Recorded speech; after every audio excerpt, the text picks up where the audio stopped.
السلام علیکم. Welcome to our channel ناولستان اردو ناولس لائبریری. کیسے ہیں آپ سب لوگ؟ امید ہے آپ لوگ سب ٹھیک ٹھاک ہوں گے، خیریت سے ہوں گے. آج آپ کے لیے لے کر آئے ہیں وحشت زدہ بھیگی رات کی ایپیسوڈ نمبر 15. اب پتہ نہیں دلربا بیچاری کدھر بھاگ کر گئی ہوگی. اس کے پاس تو پہلے ہی کوئی آسرا نہیں تھا. باپ کے گھر سے وہ نکالی گئی، ماں کے پاس جانا اس کو نصیب نہیں ہوا، اور پھر آ گیا یہ حازم اس کی زندگی میں. اللہ معاف کرے، کالی قہر زدہ رات بن کے. بیچاری کی اب بھی تو زندگی سیٹل ہوئی تھی، اور پھر سے جو ہے نا حازم نے آ کے سارا نظام درہم بھرہم کر دیا. اب بیچاری پتہ نہیں بھاگ کر کدھر گئی ہوگی. اور اچھا خاصا اس کو ایک ساتھی ملنے لگا تھا، لیکن اس حازم کو جو ہے نا پتہ نہیں کون سی تکلیف تھی. چلیں آپ لوگ جلدی سے چینل کو سبسکرائب کر دیں، ویڈیو کو لائک کیجیے گا، شیئر کیجیے گا، اور ڈھیر سارے اچھے سے ریویوز دیجیے گا. پڑھتے ہیں اپنے ناول کی طرف. وحشت زدہ بھیگی رات ایپیسوڈ نمبر 15. رائٹر ہے ایمن رضا. وہ بھاگتی ہوئی پیچھے کی طرف بنے ہاسٹل کے پچھلے دروازے کی طرف آئی تھی، جہاں اماں جی تالا لگا رہی تھی. پلیز رکیے اماں جی، ابھی دروازہ بند مت کیجیے گا، پلیز مجھے اسے جانے دیجیے. وہ پھولتے ہوئے سانس کے درمیان بولی تو وہ ایک دم پریشان ہو گئی تھی. مگر بیٹا، یہاں سے باہر جانے کی کسی کو اجازت نہیں ہے. وہ اسے یہاں کے رولز بتاتی ہوئی بولی تو وہ ایک دم سے رونے والی ہو گئی. پلیز اماں جی، خدا کے لیے، آپ کو آپ کے بچوں کا واسطہ ہے، مجھے یہاں سے جانے دیجیے. میرا یہاں سے جانا بہت ضروری ہے، ورنہ میں بہت غلط ہاتھوں میں لگ جاؤں گی. خدارا پلیز مجھے جانے دیں. وہ کپ کپاتے ہوئے لہجے میں نم آنکھوں سے زرد پڑتی رنگت کے ساتھ بولی. اس کی آہ و فریاد سنتے ہوئے اماں جی کو اس پر ترس آیا تھا، اور انہوں نے ہاں میں سر ہلا کر کے اسے جانے دیا تھا. وہ خدا کا شکر کرتی وہاں سے بھاگ گئی تھی، اور رکشے کو روک کر اس میں بیٹھ کر اپنی نئی منزل کی طرف روانہ ہو گئی تھی، آگے والے سفر سے انجان کہ وہ کس سے ملنے والی تھی. دوسری طرف جیسے ہی حازم علی شاہ نے دروازہ کھولا تھا، اندر کمرہ سنسان پڑا تھا. اسے یہ جاننے میں زیادہ دیر نہیں لگی تھی کہ وہ یہاں سے بھی فرار ہو چکی ہے. ہوتی بھی کیوں نہیں آخر؟ وہ شخص کا سایہ بھی کیسے اپنے اوپر برداشت کر سکتی تھی جس نے اس کی زندگی تباہ کر کے رکھ دی تھی.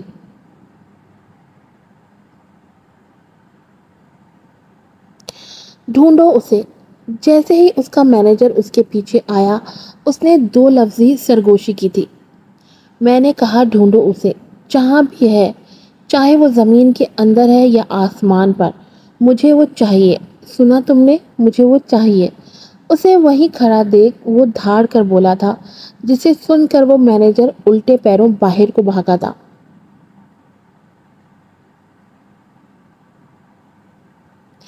پیچھے حازم علی شاہ شکست خوردہ سا گھٹنوں کے بل زمین پر گرا تھا اور پھوٹ پھوٹ کر رو دیا تھا. سجدے میں گرتا ہوا. کیوں کیوں آخر کیوں خدایا، میرے ساتھ ہی ایسا کیوں ہوا؟ میرے ہاتھوں ایسا گناہ سرزد ہونا کیوں لکھا تھا آخر میری قسمت میں؟ کیا تو نے ابھی تک مجھے معاف نہیں کیا؟ وہ دھاڑے مار کر روتا ہوا چلا اٹھا تھا. اسے یہ بات جیتے جی مار رہی تھی کہ اس نے کسی صنف نازک کی زندگی تباہ کر دی تھی، وہ بھی اس لڑکی کی جس نے اس کی ہر نیند اس کی آنکھوں سے چرا لی تھی. کوئی ایسا پل نہ تھا جس میں وہ اسے یاد نہ آتی تھی.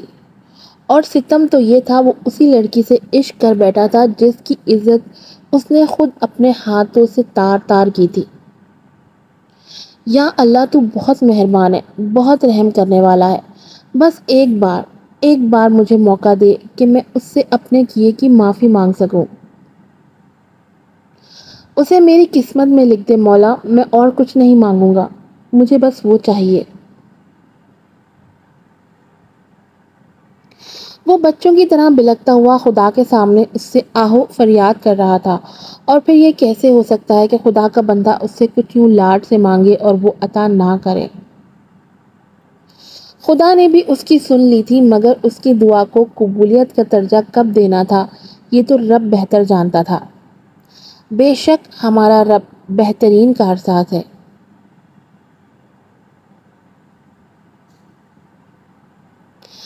دلربا وہ شہر چھوڑتی کراچی آ چکی تھی۔ یہاں اسے ایک اسکول میں اچھی جاب مل گئی تھی۔ یہاں کا اسٹاف بہت ہی ملنسار تھا اور سب اس کی بہت عزت کرتے تھے، لیکن ہر آہٹ پر اسے اس شخص کے آنے کا گمان ہوتا تھا جس کی پرچھائی سے بھی وہ ڈرتی تھی، جس سے وہ بھاگ کے وہ یہاں تک آئی تھی۔ لاکھوں دعائیں مانگی تھی وہ شخص سے سامنا نہ ہونے کی۔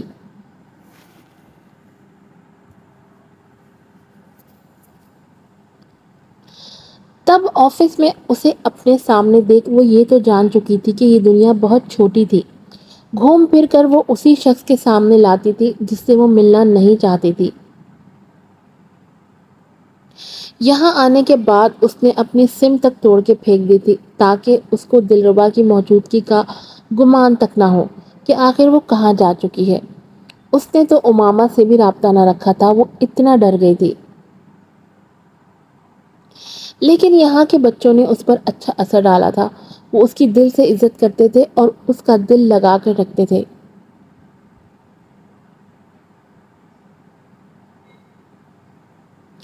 ڈیوٹی ختم ہو جانے کے بعد وہ یہاں نزدیک ہی دارالامان میں رہتی تھی، جب اس کی کولیگ نے اسے ایک فلیٹ میں رہنے کا مشورہ دیا جو اس نے کرایہ پر دیا ہوا تھا۔ دلربا کو اس نے وہ فلیٹ نہایت ہی کم کرائے پر دے دیا تھا، دلربا کی مجبوری کو جانتے ہوئے۔ اس فلیٹ میں 3 کمرے تھے اور ایک اوپن کچن تھا۔ ان میں سے ایک کمرہ دلربا کا جبکہ 2 کمرے اور اس کی 2 کولیگز کے تھے۔ سب ہی مل بانٹ کر کام کرتی تھیں اور شام کو ایک ساتھ ہی چائے سے لطف اندوز ہوتی تھیں۔ دلربا کی زندگی جیسے پھر سے ایک ڈگر پر چلنے لگی تھی۔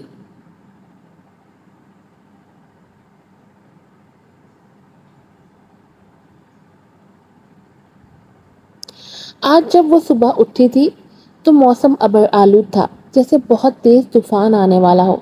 اس نے ایک گہری سانس بھری تھی کیونکہ اس کا دل پتہ نہیں کیوں بے چینی کا شکار تھا۔ ایک عجیب سی کسک اٹھ رہی تھی اس کے دل میں جس سے وہ خود بھی انجان تھی۔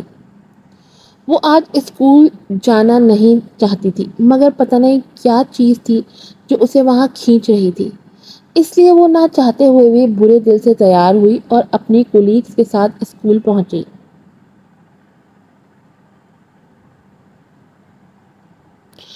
فرسٹ لیکچر لینے کے بعد اس کا سر بری طرح دکھنے لگا تھا۔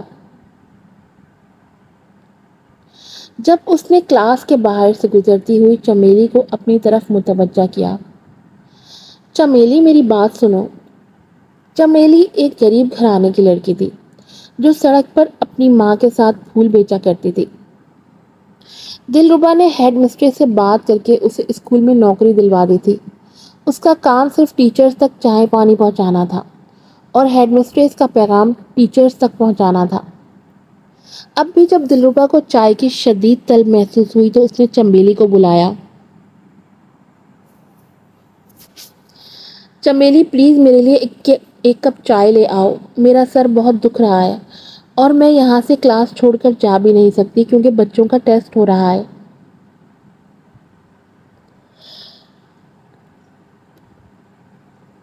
دلربا نے اپنی مجبوری بیان کرتے ہوئے کہا تو اس نے فوراً ہاں میں سر ہلایا تھا۔ کیوں نہیں دلربا جی، میں ابھی آپ کے لیے چائے لے کے آئی، 2 منٹ دیجیے مجھے، پھر دیکھیے گا آپ کا سر درد کیسے اڑنچھو ہوتا ہے۔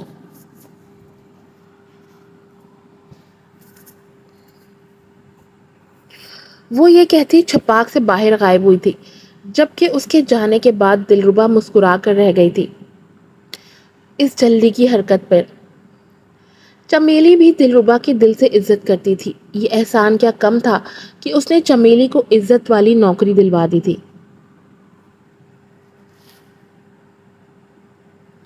چمیلی جیسے ہی اسٹاف روم میں چائے بنانے کے لیے آئی تو وہاں دلربا کو موجود دیکھ اس کی سٹی گم ہوئی تھی۔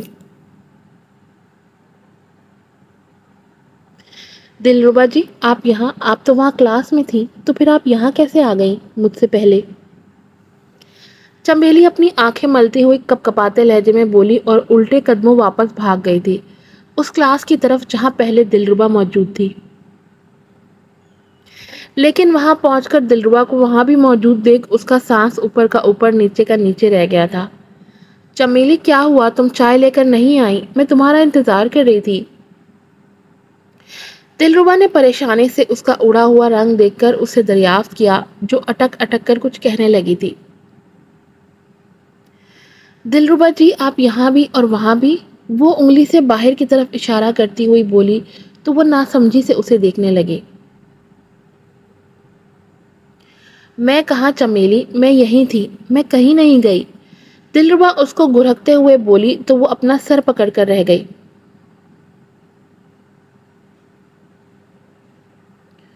بھوت بھوت؟ آپ کا بھوت اسٹاف روم میں؟ کیا وہ بھوت تھا؟ میں نے دیکھا اپنی آنکھوں سے۔ یہ کیا بکواس کر رہی ہو چمیلی؟ آج کی صدی میں بھی کوئی بھوت پر یقین رکھتا ہے کیا؟ وہ اسے گھورتے ہوئے بولی تو چمیلی منمنا کر رہ گئی۔ آپ خود چل کر دیکھ لیجئے، میں نے ہو بہو آپ جیسی لڑکی اسٹاف روم میں بھی دیکھی ہے۔ وہ بالکل آپ کی جیسی تھی، وہی آنکھیں، وہی ناک، وہی ہونٹ، کوئی چیز بھی تو مختلف نہیں تھی۔ اگر آپ کو میری بات پر یقین نہیں تو میرے ساتھ چلیے۔ وہ اس کا ہاتھ کھینچ کر اسٹاف روم میں لے جاتے ہوئے بولی تو وہ ارے ارے کرتی رہ گئی۔ لیکن وہ بھی جاننا چاہتی تھی کہ آخر چمیلی نے کس کو دیکھ لیا تھا۔ جیسے ہی وہ اسٹاف روم میں پہنچی تو ایک لڑکی دکھی جو ان کی طرف پیٹھ کیے کھڑی تھی۔ اس نے ناسمجھی سے اس کی بیگ کو دیکھا جو چادر میں لپٹی تھی اور پھر ہلکا سا کھنکاری۔ Excuse me? اس کی آواز پر سامنے موجود لڑکی کے وجود میں ہلکی سی جنبش ہوئی تھی اور وہ آہستہ آہستہ پیچھے کو پلٹی تھی۔ مگر جیسے ہی دلربا کی نگاہ اس لڑکی پر پڑی تھی وہ اگلا سانس لینا بھول گئی تھی۔ وہ ہو بہو اس کا عکس تھی۔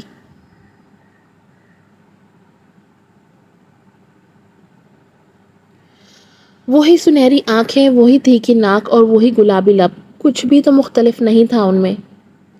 دلربا کو ایسا لگا جیسے وہ کوئی آئینہ دیکھ رہی ہو۔ سامنے موجود لڑکی کا حال بھی اس سے کچھ مختلف نہیں تھا۔ اس کی بھی یہی حالت تھی جو اس وقت دلربا کی تھی، مگر فرق صرف اتنا تھا کہ دلربا کی آنکھوں میں حیرت تھی جبکہ سامنے موجود عائشہ کی آنکھوں میں نمی تھی۔ درد تھا، رنج تھا، تکلیف تھی، اپنوں سے دور ہو جانے کی اور بچھڑ کر سالوں بعد ملنے کی۔ دونوں کے قدم دھیرے دھیرے ایک دوسرے کی جانب اٹھنے لگے تھے۔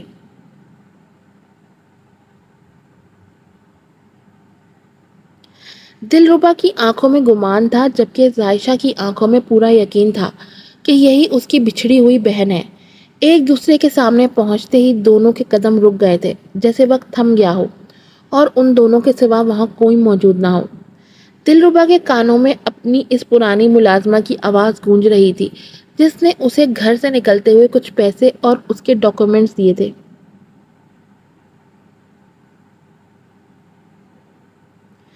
بیٹا، ان لوگوں نے جو اتنے سالوں سے تمہاری ماں کا خاکہ تمہارے ذہن میں بنایا ہے وہ سراسر غلط ہے۔ انہوں نے نہ صرف تمہاری ماں کی پاکیزگی چھپائی ہے تم سے، بلکہ یہ بات بھی چھپائی ہے کہ تمہاری ایک جڑواں بہن بھی ہے جو ہو بہو تم جیسی ہے۔ اس ملازمہ کی آواز بار بار اس کے کانوں میں گردش کرتی ایک دوسرے سے ٹکرا رہی تھی۔ چونکی تو وہ تب جب اس نے سامنے لڑکی کے وجود میں حرکت دیکھی جو آہستہ آہستہ اپنا ہاتھ بے یقینی سے اس کے چہرے کی طرف بڑھا رہی تھی۔ جیسے ہی اس کے ہاتھ دلربا کے چہرے کو چھوا اس کے جسم میں کرنٹ دوڑ گیا تھا۔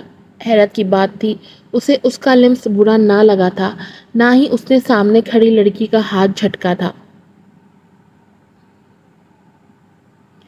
اس کے لمس میں اتنی اپنائیت کیوں محسوس کر رہی تھی وہ؟ آخر کیوں وہ اس لڑکی کو خود سے دور نہیں کر پا رہی تھی جو اچانک ضبط کے تمام بندھن توڑتی ہوئی بلکتی ہوئی اس کے گلے سے لگ گئی تھی؟ دلربا کے ہاتھ میکینکی انداز میں اٹھتے ہوئے اس لڑکی کے گرد لپٹ گئے تھے جیسے وہ خود بھی اسے چھوڑنا نہ چاہتی ہو، بہت دیر بعد وہ اس سے الگ ہوئی تو زائشہ نے سرخ نم آنکھوں سے اس کی آنکھوں میں دیکھتے ہلکے سے سرگوشی کی تھی۔ دلربا میری بہن، جس کے لفظوں نے دلربا کے شک پر مہر لگا دی تھی، یقیناً کہ وہی اس کی سگی بہن ہے۔ تم دلربا ہی ہو نا میری جڑواں بہن؟ اس نے سسکتے ہوئے ایک بار کپکپاتے ہوئے لہجے میں دلربا سے پوچھا تھا۔ آنکھوں میں رد ہو جانے کا خوف تھا جو دلربا کو پتہ نہیں کیوں برا محسوس ہوا تھا۔ ہاں، میں دلربا ہی ہوں، تمہاری بہن۔ اس نے اپنے لفظوں سے جیسے زائشہ کو راحت بخشی تھی۔ اس نے ایک بار پھر زائشہ کو کہتے اپنے گلے سے لگا لیا تھا۔ اس کے واحد خون کا رشتہ تھا، آخر وہ کیسے اس سے ناراض ہو سکتی تھی؟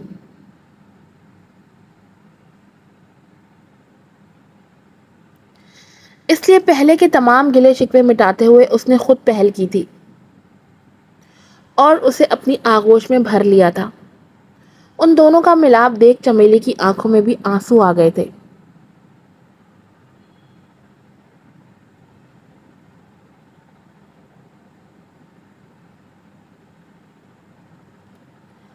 اس نے شارٹ لیو لے لی تھی اور زائشہ کو اپنے ساتھ لیتے ہوئے فلیٹ پر آ گئی تھی۔ زائشہ نے اسے بتایا تھا کہ وہ بھی کسی جاب کے سلسلے میں آئی تھی، مگر خدا کا کرنا ایسا ہوا کہ اسے اس کی بہن مل گئی تھی۔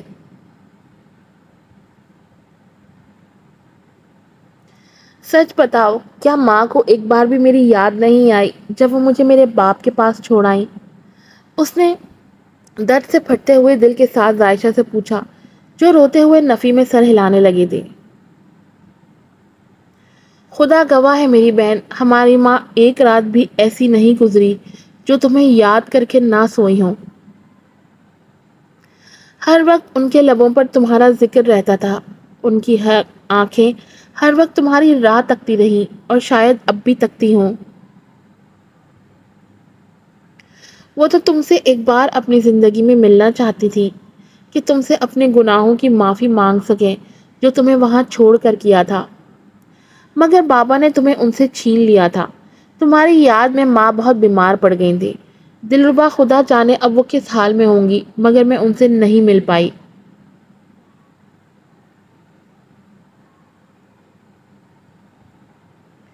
زائشہ نے اپنے دل کا غبار ایک دم اپنی بہن کے سامنے نکال کر رکھ دیا تھا اور اسے شروع سے لے کر اب تک کی کہانی بتاتی چلی آئی تھی کہ کیسے اس کے ماموں اور مامیوں نے اس کے ساتھ بچپن میں سلوک کر رکھا تھا، کیسے ساتھ کے ساتھ اس کی شادی ٹوٹی اور دستگیر شاہ سے ملی، اور کیسے اب وہ اپنے ماموں کے گھر سے بھاگ کر آئی۔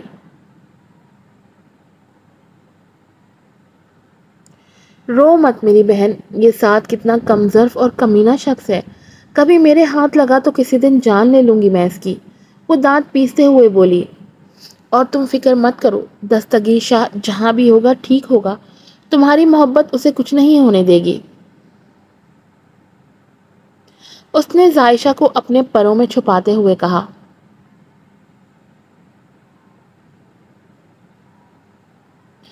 تمہیں پتہ ہے دلربا، میں ہمیشہ سوچا کرتی تھی کہ چلو میں نہ صحیح مگر تم تو خوش رہتی ہوگی کیونکہ تم بابا کے پاس رہتی تھی، وہ تو تمہیں کوئی تکلیف نہیں پہنچنے دیتے ہوں گے نا؟ وہ آج بھرے لہجے میں اسے دیکھتی ہوئی بولی تو دلربا تلخی سے مسکرا دی تھی۔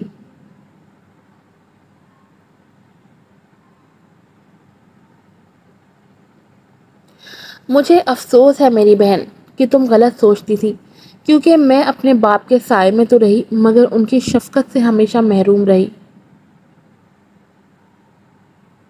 جس پیار کے ہم حقدار تھے وہ انہوں نے اپنے سوتیلے بچوں کو دے دیا۔ وہ نہایت رنج سے اپنے گلے میں آنسوؤں کا گولا روکتے ہوئے بولی تو زائشہ ایک دم جھٹکے سے اٹھی تھی۔ یہ کیا کہہ رہی ہو تم؟ آج کی ایپیسوڈ یہیں پہ ختم ہوتی ہے۔ امید ہے آپ کو پسند آئی ہوگی۔ آخر کار ایٹ لیسٹ دونوں بہنیں تو مل گئیں۔ جتنی تکلیفیں اور آزمائشیں زائشہ اور دلربا نے اٹھائی ہیں، میری دعا ہے کہ اب ان کے لیے آگے زندگی میں کچھ اچھا لکھا ہو۔ اب اچھا کیا ہوگا یہ سب جاننے کے لیے دیکھتے رہیے وحشت زدہ بھیگی رات۔ آپ سے پھر ملوں گی، دعا میں یاد رکھیے گا۔ السلام علیکم۔